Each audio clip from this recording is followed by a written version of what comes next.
Educação à distância, mudando realidades.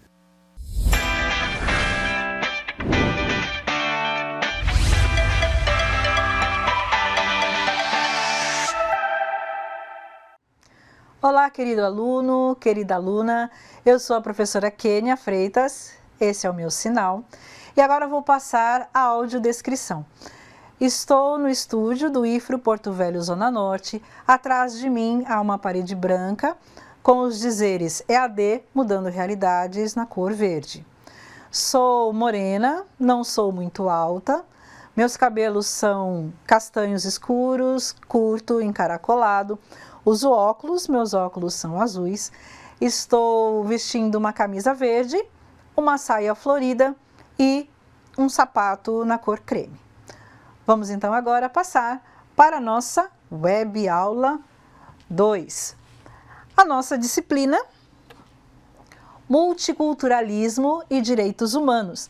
E hoje na segunda web aula, na web aula 2, nós vamos falar sobre educação das relações étnico-raciais para o ensino de história e cultura afro-brasileira e também indígena. Então, nós vamos começar com a cultura. Primeiro, o que é isto, né? Essa frase tão grande, educação das relações étnico-raciais e para o ensino de história e cultura afro-brasileira e indígena. O que é isso tudo? É uma ação educacional de atendimento direto à demanda da população afrodescendente por meio da oferta de políticas de ações afirmativas e pedagógicas inscritas na educação básica. Na verdade, começa na educação básica, tá ok? Podem ser políticas de reparações, reconhecimento e valorização da história do povo negro, cultura e identidade associadas ao contexto de aprendizagem escolar. No âmbito social, a educação das relações étnico-raciais atua como estratégia de combate ao racismo, importante isso, e às violências de caráter epistemológico.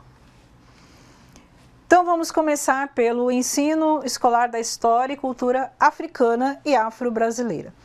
Consiste em uma emergência, porque durante muitos anos não se falou sobre a cultura afro-brasileira nas escolas, não se falou sobre a história e a cultura. Então, é uma emergência. Na formação de um currículo que trate da diversidade étnica, racial e cultural do povo brasileiro. A temática, educação das relações étnico-raciais e ensino de história afro-brasileira e africana, tem fortes concepções sociais e políticas, além de representarem um déficit histórico da educação brasileira, que por muitos anos não se preocupou com o ensino que evidenciasse a contribuição dos vários grupos étnico-raciais na formação da sociedade brasileira.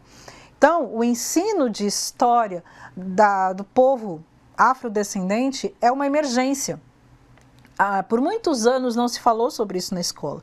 Então agora temos que tirar o atraso, colocar a história do povo na escola, falar sobre a história, falar sobre a cultura no currículo escolar. Vamos continuar? Inclusão da história e cultura afro-brasileira e africana nos currículos da educação básica, ampliação do foco nos currículos escolares para a diversidade cultural, racial, social e econômica brasileira. Então, isso aqui tudo, a inclusão da história, isso aqui tudo que eu acabei de falar, a inclusão da história, ampliação do foco dos currículos, tudo isso é para ontem. E alguns itens são obrigação do Estado. Vamos ver quais são as obrigações do Estado.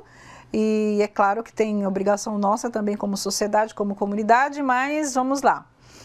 Primeiro, a demanda por reparações visa que o Estado e a sociedade tomem medidas para ressarcir os descendentes de africanos negros dos danos psicológicos, tudo que eles passaram como escravos mesmo depois, materiais, tudo aquilo que eles perderam, sociais, políticos e educacionais, sofridos sobre o regime escravista, bem como em virtude das políticas explícitas ou tácitas de branqueamento da população. O que foi esse branqueamento da população? Eles falavam, a comunidade, a sociedade falava, que os negros não podiam ficar junto com o branco, né? Depois da abolição da escravatura.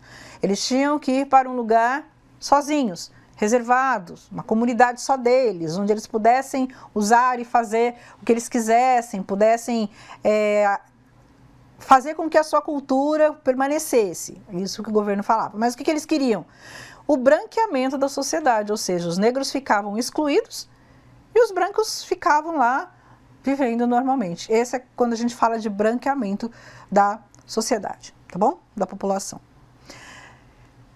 Outro dever do Estado, garantir indistintamente, por meio da educação, iguais direitos para o pleno desenvolvimento de todos, de cada um, enquanto pessoa, cidadão ou profissional. Então, direitos iguais, para que ele possa se desenvolver e ser um cidadão ou ser um profissional. 3. Reconhecimento implica justiça e iguais direitos.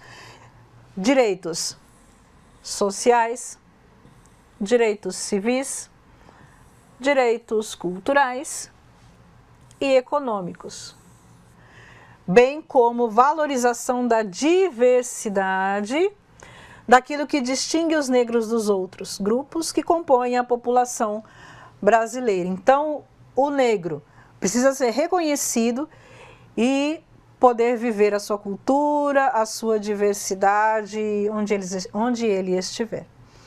Reconhecer exige que se questionem relações étnico-raciais baseadas em preconceitos, que desqualificam os negros e salientam estereótipos depreciativos, palavras e atitudes. Reconhecer é também valorizar, divulgar e respeitar os processos históricos de resistência negra e saber que eles também são responsáveis, também participaram da independência do Brasil, independência do seu povo. E quais são alguns direitos, alguns deveres, ou melhor, deveres que a escola precisa cumprir, né? O Estado, na escola. O negro precisa ter sucesso escolar, assim como os outros. Não é porque ele é negro que ele não consegue chegar onde ele quer. Ele precisa ter conseguir chegar aonde ele deseja, seja ensino médio, ensino superior, seja profissionalizante, assim como o branco ou indígena. O negro precisa ter, poder chegar onde ele quiser. Quando a gente fala de políticas de reparação, a gente fala sobre ações afirmativas. Nós vamos falar sobre ações afirmativas em outras aulas também. O que são essas ações afirmativas? Conjunto de ações políticas dirigidas à correção de desigualdades raciais e sociais. Ou seja, o negro vai continuar sendo negro, ter a sua cultura negra e poder conviver com a sociedade, normalmente assim como qualquer pessoa de qualquer cultura. Um fato importante e interessante é o seguinte: combater o racismo, trabalhar pela desigualdade social e racial, não é uma tarefa só da escola. É claro que passa pela escola, mas é uma tarefa de toda a sociedade, é uma tarefa de toda a comunidade. Uma pessoa, ela não se torna racista e vai para a escola e lá se tornou racista. Não, a pessoa já é racista antes de estar na escola, seja na faculdade ou no ensino médio. E isso deve ser feito com que ele, como é que eu posso dizer? Ele vai trabalhar, ou melhor, o Estado, a escola vai trabalhar esse racismo na pessoa que é racista, né, por exemplo. Uma vez eu já ouvi dizer que o negro, ele é racista com o próprio negro. A gente às vezes ouve algumas histórias. E será que é isso mesmo? Então eu estava lendo alguns documentos, eu coloquei lá no roteiro, vocês cliquem lá no roteiro da web aula 2, então fala assim, olha só, cabe lembrar que no pós-abolição foram formuladas políticas que visavam ao branqueamento da população, pela eliminação simbólica e material presença dos negros. Lembra que eu falei que eles pegavam os negros, coitados, e iam... você tem que ficar numa sociedade só sua, numa cultura só sua, num bairro só seu e tal. Nesse sentido, é possível que pessoas negras sejam influenciadas pela ideologia do branqueamento e assim tendam a reproduzir, né, preconceito do qual eles mesmos são vítimas. O racismo sempre imprime marcas negativas na subjetividade dos negros e também na dos que os discriminam. Quando a gente fala sobre racismo, ou melhor, sobre história, a gente fala, não, mas o racismo está desde sempre. Tá, só porque desde sempre a gente não consegue lutar contra ele? Consegue sim. Vamos começar colocando a história e a cultura do negro para ser estudada, desde a educação básica, desde quando a criança é pequenininha, lá na educação básica. Aí ela vai crescer, continuar estudando e vai valorizar a cultura afrodescendente. É importante destacar que o currículo escolar é que vai fazer esse estudo, tá? Você vai clicar lá no link que eu coloquei lá no roteiro e ler todas as diretrizes do que foi programado, do que foi pensado, do que foi escrito para que a história e a cultura do negro seja estudada nas escolas desde a educação básica. Algumas coisas que a gente deve quebrar, alguns paradigmas que algumas pessoas precisam quebrar. Por exemplo, algumas pessoas têm uma ideia errada do negro. Porque o negro é assim, porque o negro é de tal jeito, porque são imagens negativas que normalmente são erradas, tá? Posso dizer até 100%, são erradas. Se você for estudar a cultura negra, você vai ver como que é a cultura negra, que é tão linda, que a gente vai estudar um pouquinho nas próximas aulas, né? na web aula 3 e na 4 também. Alguns negros não têm os seus direitos violados simplesmente porque são negros. Então, isso também vai ser estudado, vai ser colocado, na verdade foi colocado na legislação para que isso tudo possa ser deixado de lado. Outra coisa, só para terminar essa parte do afrodescendente, do negro, e nós passarmos para o indígena. Nós temos algumas distorções na história do negro. Então, outra coisa que é colocada no currículo escolar, que a história do negro deve ser colocada, deve ser estudada exatamente como ela é, evitando-se as distorções, tá bom? Vamos então agora passar para indígena. Desde a aprovação da lei de 2008, os sistemas de ensino e suas instituições educacionais têm sido desafiados a trazer a temática da história e da cultura dos povos indígenas para dentro dos estabelecimentos de ensino. É preciso construir representações sociais positivas que valorizem as diferentes origens culturais da população brasileira. Agora falando então da cultura indígena, como um valor, e crie um ambiente escolar que permita a manifestação criativa e transformadora da diversidade como forma de superar situações de preconceito e discriminações étnico-raciais. A partir do momento que você conhece a cultura do povo indígena, essa discriminação aqui cai por terra, porque você conhece a cultura. A correta inclusão da temática da história e da cultura dos povos indígenas na educação básica tem importantes repercussões pedagógicas na formação de professores e na produção de materiais didáticos e pedagógicos, os quais devem atribuir os devidos valores à história e cultura dos povos indígenas, para o efetivo reconhecimento da diversidade cultural e étnica da sociedade brasileira.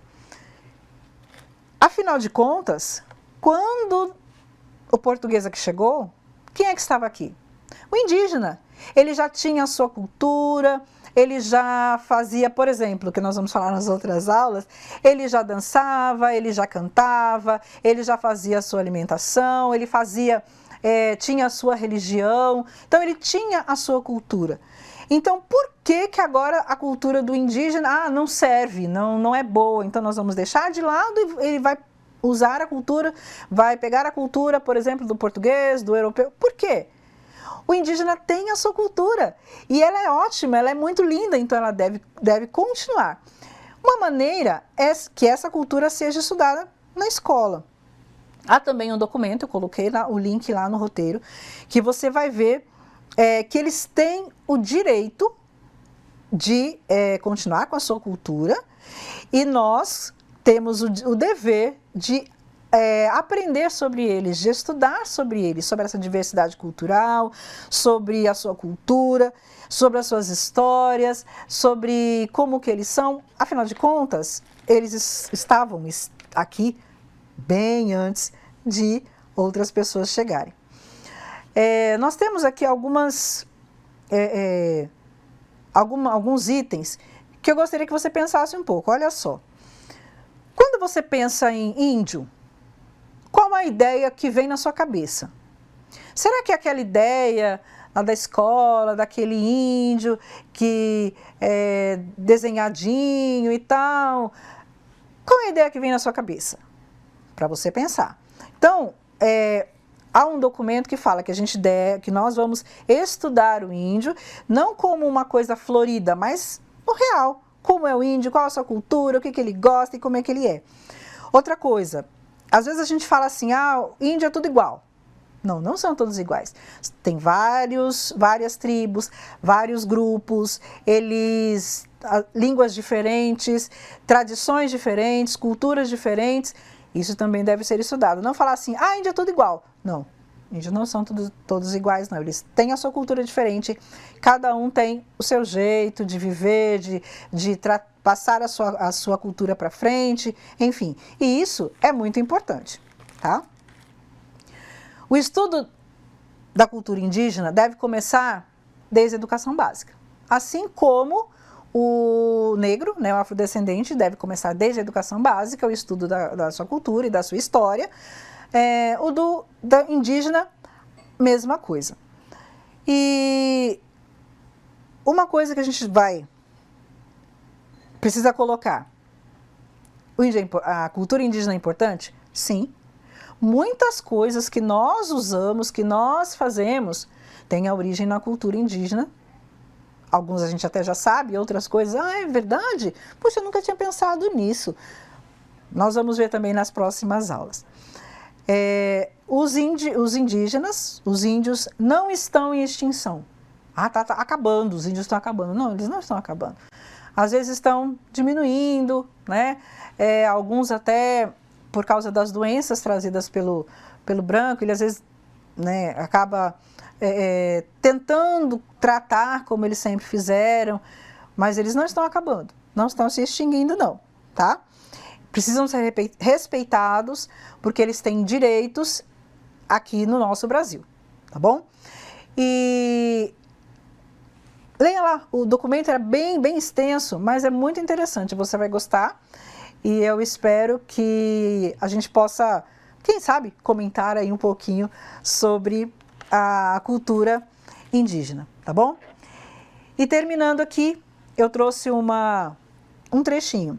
Os conselhos de educação devem orientar e articular ações e instrumentos que permitam o correto tratamento da temática da história e da cultura dos povos indígenas pelos sistemas e estabelecimento de ensino. Então, é obrigatório o estudo da cultura e da história do indígena na nossa educação, tá bom?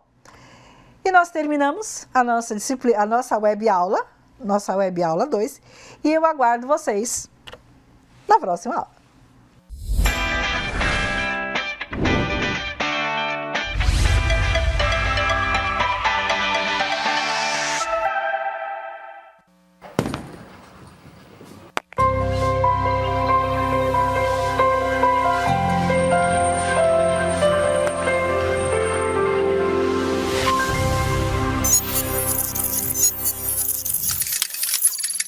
Educação à distância, mudando realidades.